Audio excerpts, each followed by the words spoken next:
Okay, so last time we finished off on the issue of that you shouldn't, the argument over whether we say the 10 Commandments in public or not, on whether we say the 10 Commandments in public in the morning. And we finished off by saying that there are those who are lenient and allowed, but our custom, that we have got the custom, we don't say it. For private, we don't say the time of prayer. Because last time we said it was over because of the issue of, because of that would then say that is the only Torah. So we continue now with seif 6. Pashiot HaKorbanot lo yomar ela bayom vayayin lekaman siman min seif.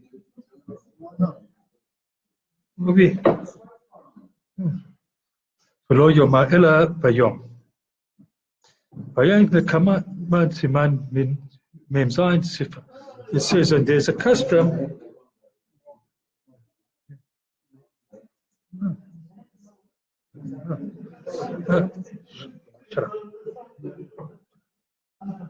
So he says that the parashut of the Korbanot we don't say except for during the day, and you'll explain this later on in Siman Mem Zayin Seif Yud Gimel. But so why does he say this? So what does the Mishnah Berurah say on the Shulchan Aruch on this? That you only brought the korbanot during the day. So since we say this to remember the korbanot, we only say it during the day.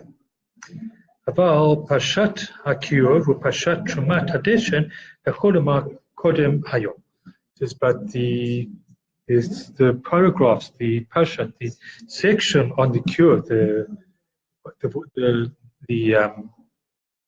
thing they used to wash their hands. And on the Trumat HaDeshen, the section on the removing of the ashes, these we can say before the day because these were used at times other than during the day. In fact, they removed the ash before the morning sacrifices. So these we can say at any time. It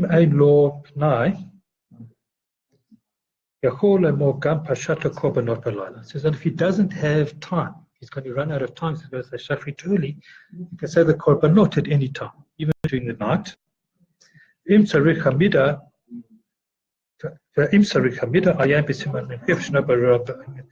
and do we need to stand on it? Do we need to stand? It says we'll discuss this later in Simam 48, the Mishnah Berurah Siman in my first commentary on the seif thing. Katav Bashla, the Shla Shnei Luchos HaBris writes, Deshreshbat Yom Tov Lo Yomar Yehi Ratzon. There's on Shabbos we don't say Yehi Ratzon, Ein Korban Nadava Ba Bahem, because we don't bring a voluntary sacrifice on those days. You can't bring a voluntary sacrifice on Shabbos. Shabbos you can only bring mandatory sacrifices. Aval HaParshiot Ayin Hefsid Lamran.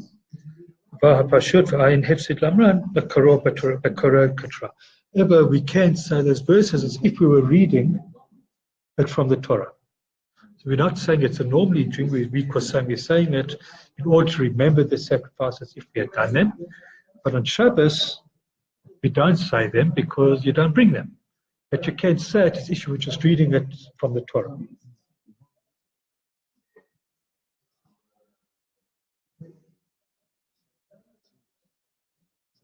Yeah, can I say?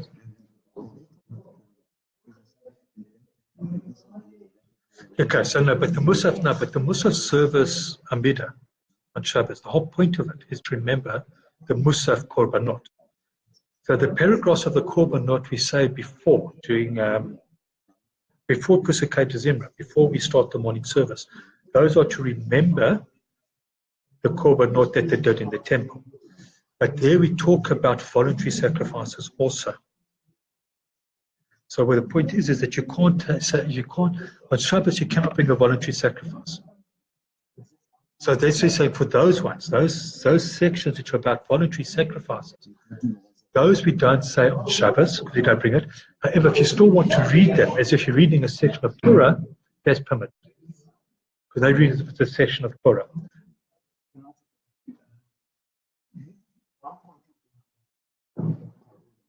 Because Shabbos you aren't allowed to shecht anything.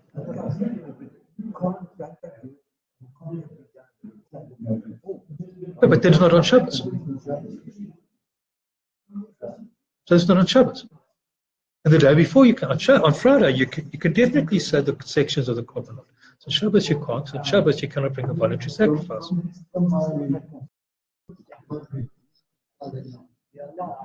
Yeah.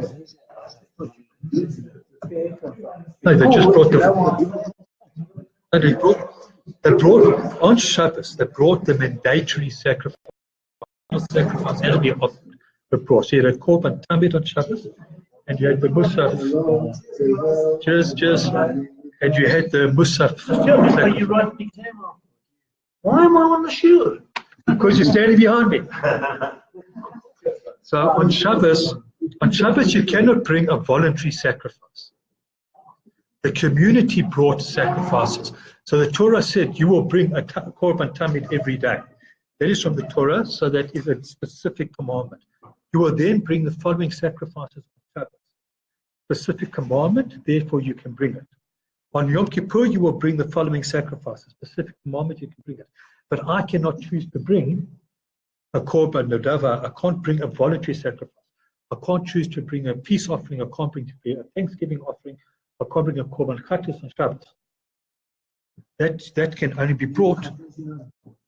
That can only be brought on an ordinary day. So you can't. So on Shabbos you can't bring a sacrifice because you can't shecht. So you can't do a sacrifice on Shabbos. Full stop. Unless there's specific commandment to override it.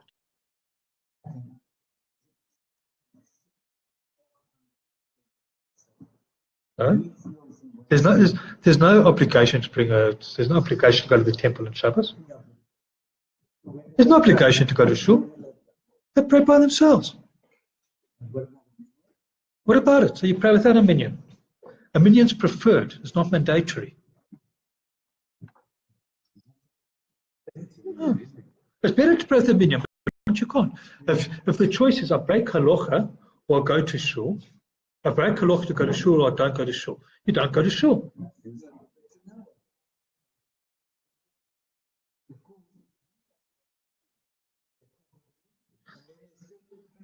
You can't go and say, I'm going to break the Torah because I think it's better to do X. There's a halacha. The halacha says you can't do X. You can't do it.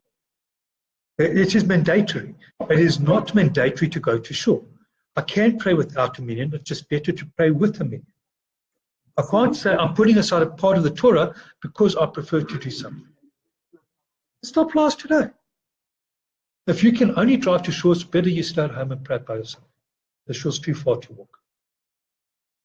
Don't say that too loud in the shul. Only Max will be at shul. I will be at shul. But the thing is that, yes, overseas, you go to America, to have people driving to Orthodox shul is unknown. But,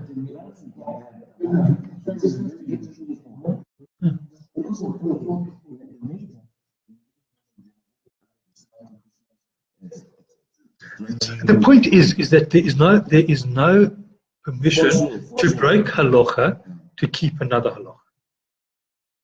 You can't say I'm going to break this halacha so I can do that halacha. You do not say this one's more important than that one, therefore we can break this one to do that one. We deliberately find there's no ranking in halacha. The only thing we do see, where's the ranking? There are 3 laws that we have to die before we break, which are we may not worship idols, may not commit any of the sexual moralities, so that's incest, bestiality, adultery, and sodomy, and the third one is may not murder. And then there's a general category, we cannot do anything that states we do not believe in God. So even if it's something that would normally be allowed, in order to state that I do not believe in God, you cannot do it. Even something minor. Keeping kosher is actually not the be-all and end-all of existence. Keeping kosher is a normal commandment like anything else. And if I'm going to starve to death, then and the only thing that I can eat to save my life is a pork chop, I eat the pork chop. However, if somebody says to me, eat that pork chop to show you do not believe in God, I must die before I eat that pork chop. I can't eat it in that circumstance. No. I'm starving to death. The only thing to eat is a pork chop. I eat the pork chop. But somebody puts a gun to my head and says, eat that pork chop to show you do not believe in God, I must let him pull the trigger. Because then it's a denial of God. So I cannot do something that would even be permitted in some circumstances if it's going to talk, if it's denying God. Yeah.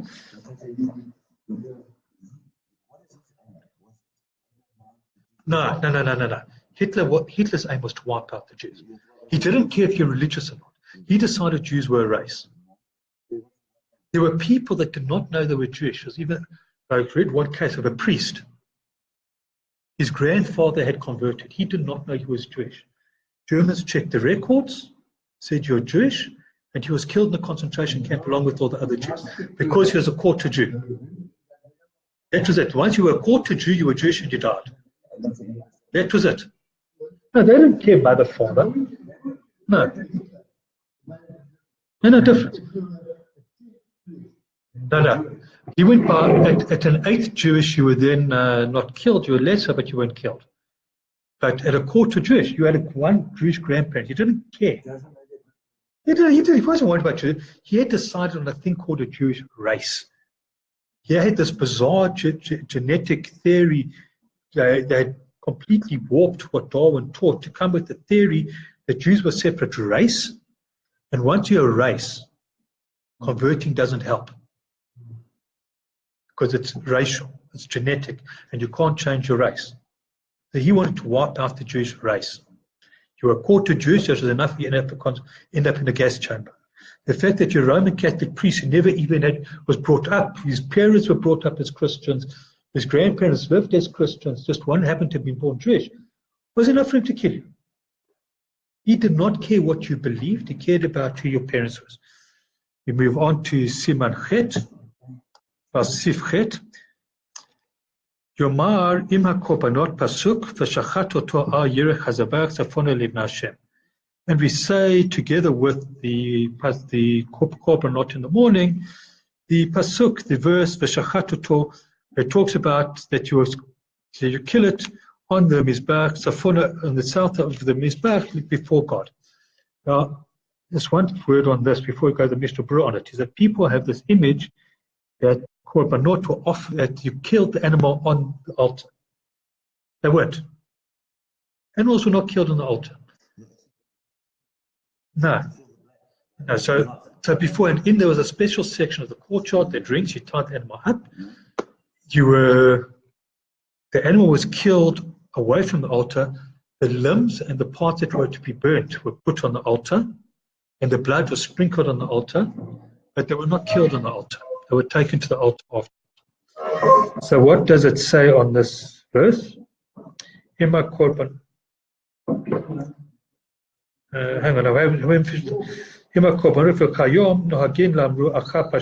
we say this after we say the Pashat Tamid, as it says in the Midrash, that when we say this, it is if you have remembered Akedat Yitzchak. So, and I didn't finish off the other Mishnah Berurah. And the Achnim say, so we go back to the previous one. Sorry, I didn't finish off the Mishnah Berurah on that. There he says that we not bring voluntary sacrifices. And there are some in the Achronim, so the people that were after the time of the Shulchan Aruch, that they write in the name of Shah, the Yesh Lomar Afle Achar Chatas Vasham Yihi Ratzon, that we must also after we say the definition Achronim Katuv Vasham Vashal the Yesh that we say, even after we say the verse on the chatas and the sin offering, we say Yehi Ratzon. Rak sheyomar b'lashon safek. But we should say it in a language of doubt, because as I said before, the sin sacrifices were not actually brought often. And we shouldn't be saying that you had to bring it. We can't say Yehi Ratzon, that this is as if I had brought the sin sacrifices. I could say it for the voluntary. I could say it for Korban Tamid, or for Korban Toda, or Korban Shlomo, that were completely voluntary. I can say, take it as if I'd brought one. Whereas for Korban Chatas, we should say it, as we don't say it as if we had done something. We should say it in the language of doubt. So he says, what does the Rashal say? We should say, Yehi Ratzon mechanecha mapi wa God, im avarti avara shechavim alei chatas, that if I have sinned before you a sin that requires a chatas, sheyehezeh nachshavar ki'ilu hakravi chatas, it should be as if I have brought a korban chatas before you. Ve'im lav, and if I've not done something that is worthy of that sacrifice, hi kakarat b'Torah, it should be as if I've read in the Torah. And this says the same should be after the pashat of a korban asham. Ach hamagain Abraham hikshe od. But the Gain Abraham comes and he's got a further problem with this. Eich yomar im nitchayevati chatas. I come along in yan chatas tvayid abed chilashe chatas. Again, Abraham says, how can I say if I did something worthy of a korban chatas? Because a person knows if they're worthy of a korban chatas or not. A korban chatas, you only brought if you know you'd committed something.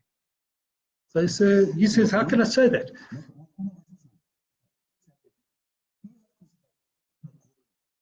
Yes. Yes.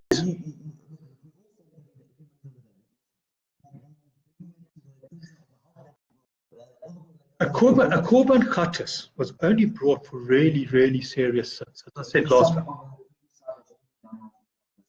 No.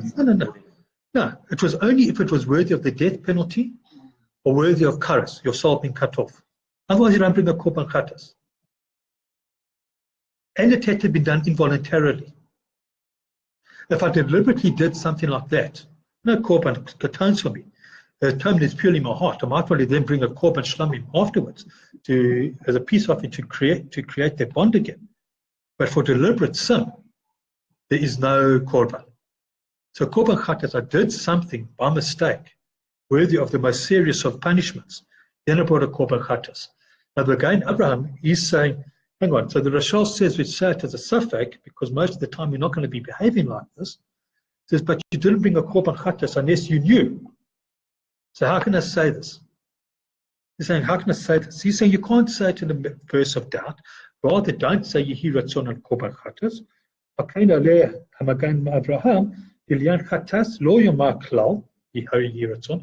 it comes to Yehi Ratzon, we don't, when it comes to reading the section of korban chatas, we don't say Yehi Ratzon at all. Because if we did a korban chatas, then you can, that's quietly, you don't need to make yourself public. But if you didn't, don't say it. There's no doubt here. Only in the case of the asham of doubt or the asham tali, so these were brought in case of doubt. I think I may have done something. Then you could say the Yehi Ratzon, because that does it. If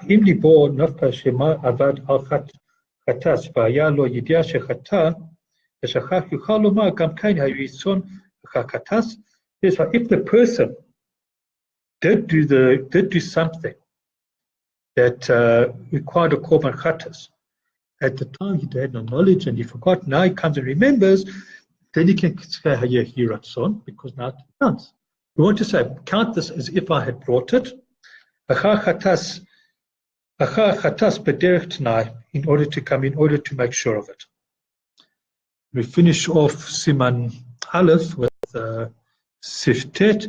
Yesh nogin lomar pashat hakiyov, v'achar כך pashat trumat hadeshen, v'achar כך pashat hatamid, v'achar כך pashat mizbach, miktar kotoret, pashat tamlei hakotoret v'asita.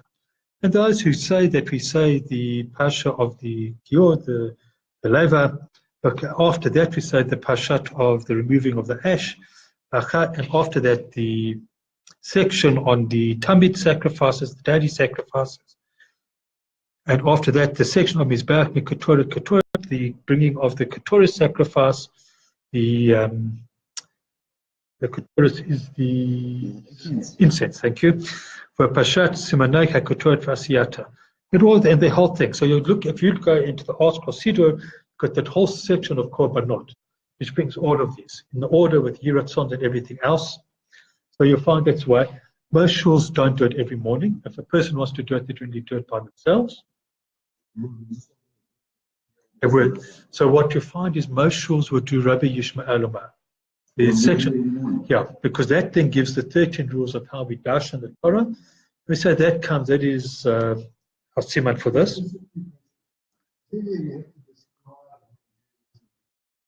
Yes. So that's because it's as if we're making it, as if we're doing it.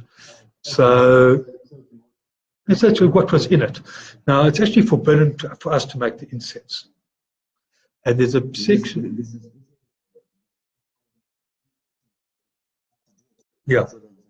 And there's a section in the Torah where they talk about things that were lost after the destruction of the temple. One of those things was the exact quantities and exactly what it was that was in it. And they're quite harsh that they're quite saying that because it was held so closely by one family, it was not known to them. When the Mashiach comes, we'll know. Today we can guess at quantities and we can guess at ingredients, but we're not 100% certain of what was in it. And therefore we can't make it, because making it incorrectly, the person is liable to death penalty. Yes.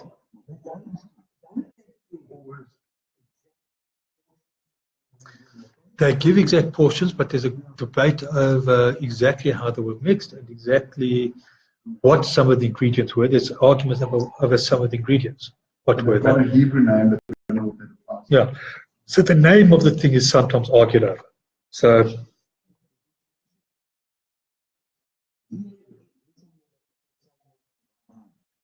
yes.